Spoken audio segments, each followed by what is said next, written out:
Not only have we protected New Zealanders' health, we also have a head start on our economic recovery, said Prime Minister Jacinda Ardern. New Zealand is returning to normalcy after eliminating all active coronavirus cases in the country.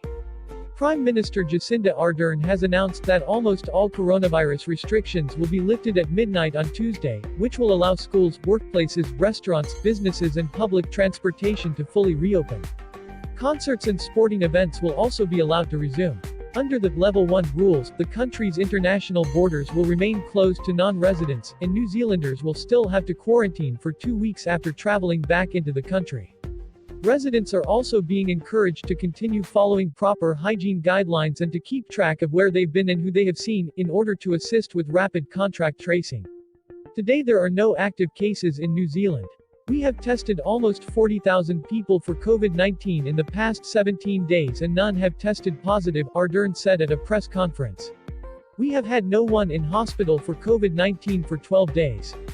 It's been 40 days since the last case of community transmission, 22 days since that person finished self-isolation. With over 100,000 new cases being reported each day, the challenge of COVID remains the same around the globe, and so it remains here.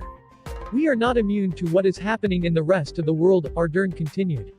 But unlike the rest of the world, not only have we protected New Zealanders' health, we also have a head start on our economic recovery. With Level 1, we become, if not the most open, one of the most open economies in the world. Although Ardern feels confident that the country has eliminated COVID-19 transmission in New Zealand for now, she went on to warn that there will likely be new cases in the future. That is not a sign that we have failed, it is a reality of this virus. But if and when that occurs, we have to make sure, and we are, that we are prepared, she said. That's the reason why our borders remain our first line of defense. In a video released after the press conference, Ardern admitted that after she was first told the good news, she did do a little, I don't know that I could describe it as a dance, some semi-coordinated movement around the lounge.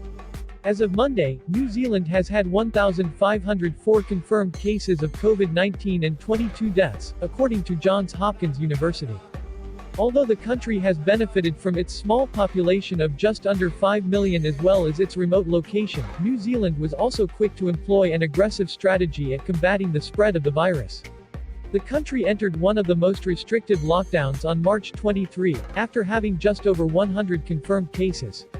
In addition to banning international travel, everyone, besides essential workers, had to stay home for 4 weeks, with the exception of trips to the grocery store or solo exercising. Just over 10 days later, the country had confirmed 1,210 cases and 1 death, a sign that their measures had been effective. By the end of April, with their total number of confirmed cases rising to 1,469 with 19 deaths, numbers that remain consistent with current counts, New Zealand's Director General of Health said they felt confident to have achieved our goal of elimination.